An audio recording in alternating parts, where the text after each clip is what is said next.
ना बात करेंगे आयशर मोटर्स की और खबरों में भी रहा है आयशर मोटर्स का स्टॉक, स्पेशली अगर हम कमर्शियल व्हीकल सेगमेंट की बात करें। नॉर्थ इंडिया में कंपनी एक्सपैंड कर रही है।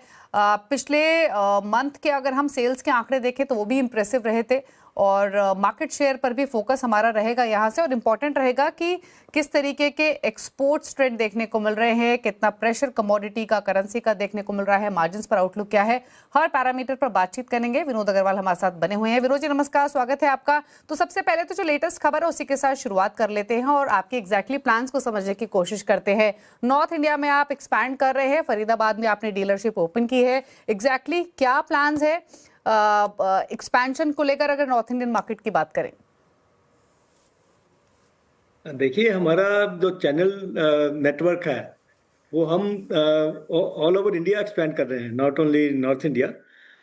जैसे फार ईस्ट में सबसे ज़्यादा हम एक्सपैंड कर रहे हैं। उसके अलावा नॉर्थ इंडिया में जैसे फरीदाबाद में बताया, जहाँ दूसरी और लोकेशंस हैं, तो सब जगह पे फोकस है।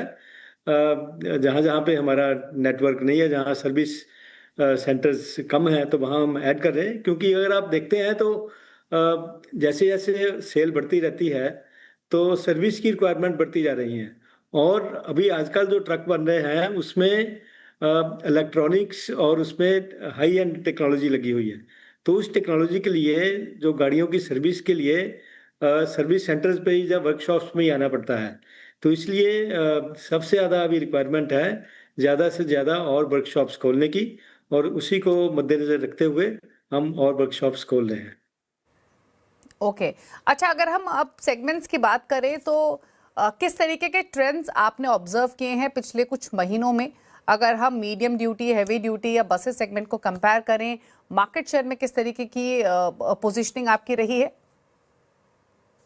अगर आप सेगमेंट्स को देखते हैं, अगर आप सबसे पहले इंडस्ट्री की पोजीशन देखते हैं, तो light and medium duty trucks और हैवी ड्यूटी ट्रक्स, ये दोनों ही सेगमेंट्स पिछले महीने 35% से ज़्यादा से इनकी बढ़ोतरी हुई है as compare to corresponding previous years month. फरवरी 25 के मुकाबले फरवरी 26 में 35% से ऊपर की बढ़ोतरी हुई है दोनों सेगमेंट्स में। बसेस में इंडस्ट्री में लास्ट मंथ थोड़ी सी गिरावट नज़र आई थी, क्योंकि लास्ट ईयर बेस बहुत हाई था। बसेस की इंडस्ट्री, अगर आपको याद हो, last year itself it was close to 100,000 for full year. So therefore buses में पिछले साल बहुत ग्रोथ हुई थी, इसके कारण से इस साल में बसेस में इतनी ग्रोथ नहीं हो रही है। परंतु जो ट्रक्स में, दोनों में, light and medium duty as well as heavy duty, दोनों में मार्केट में बहुत ग्रोथ हुई है। और उसी ग्रोथ की तरह हमारी अपनी भी ग्रोथ हुई है।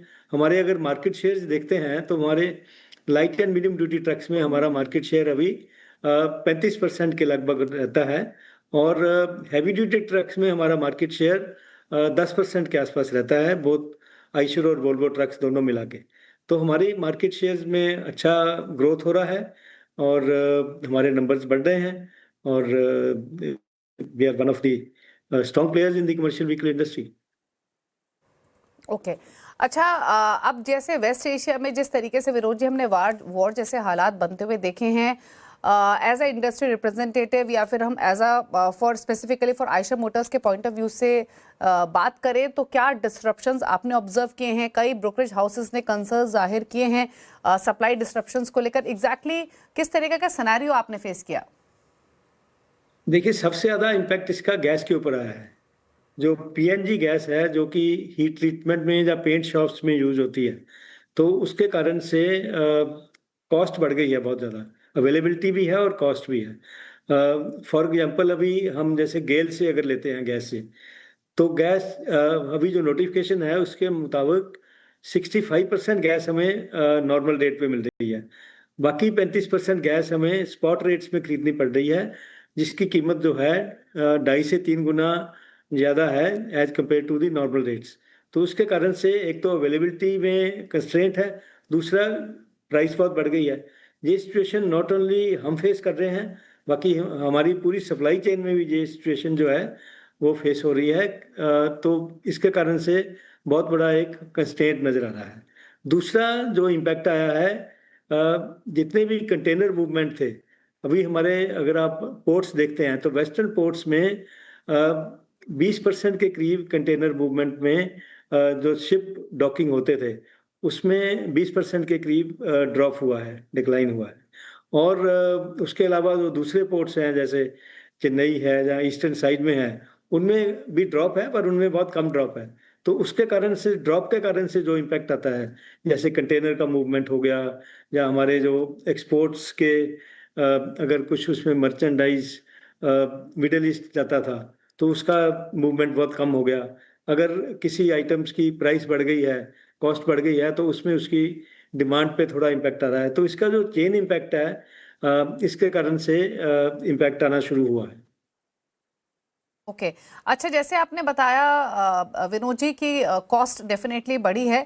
हालांकि अभी वॉर किस डायरेक्शन में जाएगी किसी के लिए भी कमेंट करना मुश्किल है। डीएस्केलेशन के साइन जरूर मिले हैं, लेकिन पिछले एक महीने के दौरान जिस तरीके की सिचुएशन बनी रही है, कुछ आइडिया आप दे सकते हैं कि मैन्युफैक्चरिंग कॉस्ट आइशर मोटर्स के लिए कितनी ऊपर गई होगी? क्या ये 15-20% तक भी बढ़ने की पॉसिबिलिटी है? देखिए, इसका ना सबसे ज़्यादा इम्पैक्ट जो है ऑयल प्राइसेस के ऊपर आएगा। और ऑयल प्राइसेस के ऊपर अगर इम्पैक्ट आता है तो उसका चेन इम्पैक्ट आता है। तो अभी तक तो गवर्नमेंट ने पेट्रोल और डीजल के प्राइसेस जो हैं वो बढ़ाए नहीं है। तो अब अगर ये ऐसे ही बढ़ता रहा क्रूड ऑयल, तो गवर्नमेंट का जो इंपोर्ट बिल है तो 50 से 60 बिलियन यूएस डॉलर्स जो है वो बढ़ सकता है अगले साल का। तो इतना अगर इंपोर्ट बिल बढ़ जाएगा तो उतना सीधा इम्पैक्ट आएगा फाइनेंसिस के ऊपर। या तो ये कीमतें बढ़ेंगी और नहीं तो गवर्नमेंट के फाइनेंसिस के ऊपर इम्पैक्ट आएगा। तो इसका सबसे बड़ा बड़ा इम्पैक्ट जो है ये क्रूड ऑयल के कारण से आएगा। और दूसरा फिर उसके कारण से कंस्ट्रेंट्स भी आएंगे। और जैसे अभी गैस के कारण से अभी कंस्ट्रेंट हो रहा है, और फिर उसका और चेन इम्पैक्ट होगा। इसके अलावा जो स्टील की कीमतें हैं, स्टील की कीमतें पर बहुत बढ़ी हैं पिछले 2-3 महीने में। अभी अप्रैल से जो है और आगे प्राइस बढ़ाने की बात कर रहे हैं। तो जैसे अगर हमें 50 रुपए पे अगर पर केजी स्टील मिलता था, अभी वो 57 रुपए की बात कर रहे हैं, जिसका मतलब है 14% के करीब इंक्रीज जो है स्टील की कीमतों में हो रही है। तो ये सब स्टील की कीमतों में वृद्धि और उसके कारण से फिर गैस की प्राइसेस में इंक्रीज हुआ है। तो जैसे अभी सभी ऑटो कंपनीज ने 1 अप्रैल से प्राइस इंक्रीज अनाउंस किए हैं। तो हमने भी प्राइस इंक्रीज अनाउंस किया है, तो उसके कारण से थोड़ा हमें कॉस्ट इंक्रीज जो रिकवर कर पाएंगे। परंतु ये इन्फ्लेशनरी तो है, एक तो स्टील के कारण और दूसरा जो गैस के कारण, और जो दूसरी और प्रीशियस मेटल्स हैं वो उनकी कीमतें भी बढ़ी हैं। डेफिनेटली।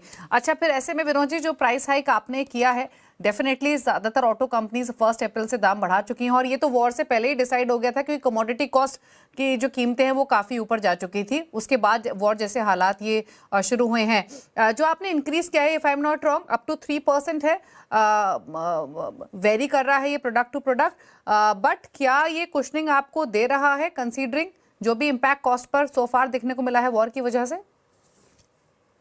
अभी देखिए, वॉर की वजह से अभी यहाँ इंडिया में इतना इम्पैक्ट नहीं आया है। अगर ये ऐसे ही चलता रहेगा तो जैसे मैंने बताया तो कि क्रूड ऑयल के कारण से इम्पैक्ट शुरू होगा, then it will trickle down. तो अभी we have to wait and watch. Let's hope कि सिचुएशन सुधर जाती है तो इम्पैक्ट ना आए। परंतु ये इम्पैक्ट आएगा तो फिर उसका इम्पैक्ट होगा।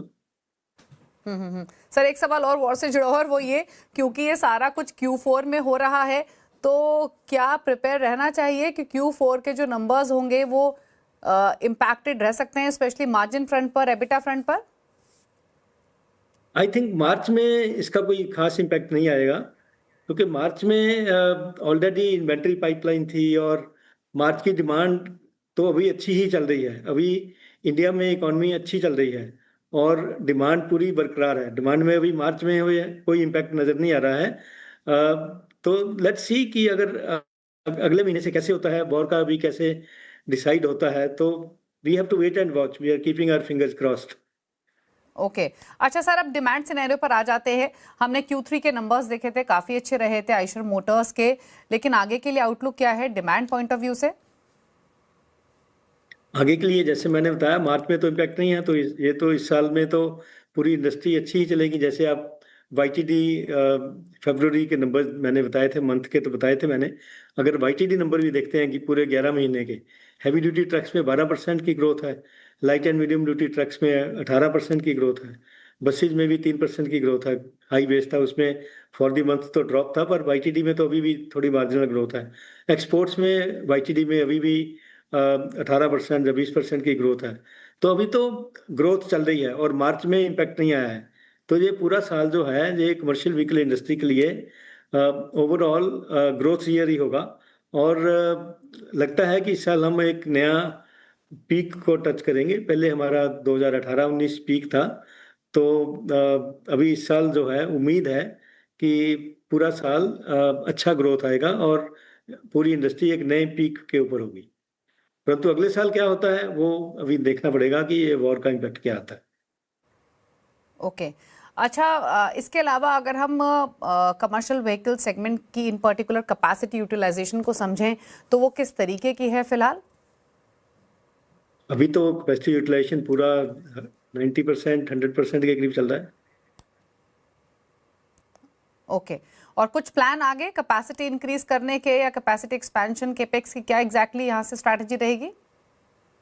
वो हम करते रहते हैं। कैपेसिटी इंक्रीज हम अगले साल करेंगे। जैसे एक सिचुएशन बनती है, हमें जो प्रोजेक्शन होती है इंडस्ट्री कैसे चलेगी, तो हम उसमें एक्शन लेते रहते हैं। जैसे जैसे हमारे मार्केट शेयर्स बढ़ते हैं, जैसे हमारे ओवरऑल वॉल्यूम बढ़ता है, तो उसमें हम कैपेसिटी के ऊपर हम एक्शन लेते रहते हैं। जैसे अभी इस साल हमें पहले 11 महीने में हमने हमारा वॉल्यूम 90,000 के ऊपर ऑलरेडी क्रॉस कर चुका है। तो मार्च के नंबर्स जो आते हैं, तो इस साल हमारा क्लोज जो होगा अच्छा होना चाहिए पूरे साल का। तो उसके बेसिस पर हम अपनी कैपेसिटी के ऊपर हम करते रहते हैं कैलकुलेशन, और बढ़ानी होगी तो बढ़ा लेंगे कैपेसिटी अगले साल, उसमें कोई दिक्कत नहीं होगी। ओके अच्छा, इसके अलावा सर अगर हम आगे की ग्रोथ ट्रैजेक्टरी को समझना चाहें, जैसे आप कॉन्फिडेंट काफ़ी दिखाई दे रहे हैं डिमांड पॉइंट ऑफ व्यू से, ओवरऑल इस ईयर की क्लोजिंग तो बेहतर एक्सपेक्टेड है ही, बट क्या आउटलुक रहेगा डिमांड पॉइंट ऑफ व्यू से? प्लस अगर हम ग्रोथ की बात करें, फिर वो रेवेन्यूज़ की बात हो, प्रॉफिटेबिलिटी की बात हो, तो क्या आउटलुक है आपका? देखिए, हम तो ऑप्टिमिस्टिक रहते हैं हमेशा, क्योंकि पॉजिटिव रहने से, if you are positive then the you get positive things. तो हम तो यही उम्मीद कर रहे हैं कि ये प्रॉब्लम जो है वो सॉल्व हो जानी चाहिए। और इंडियन इकोनॉमी अच्छी ही चल रही है, already we are the fastest growing economy. तो अगर इंडियन इकोनॉमी अच्छी चल रही है और हमारी अपनी डोमेस्टिक कंजम्पशन अच्छी है और हमारे सेंटिमेंट्स पॉजिटिव हैं, क्योंकि हम after the GST rate reduction तो बहुत पॉजिटिविटी आई है, और पॉजिटिविटी के कारण पूरी हमारी रूरल इकोनॉमी अच्छी है। हमारी एफएमसीजी की डिमांड अभी अच्छी चल रही है।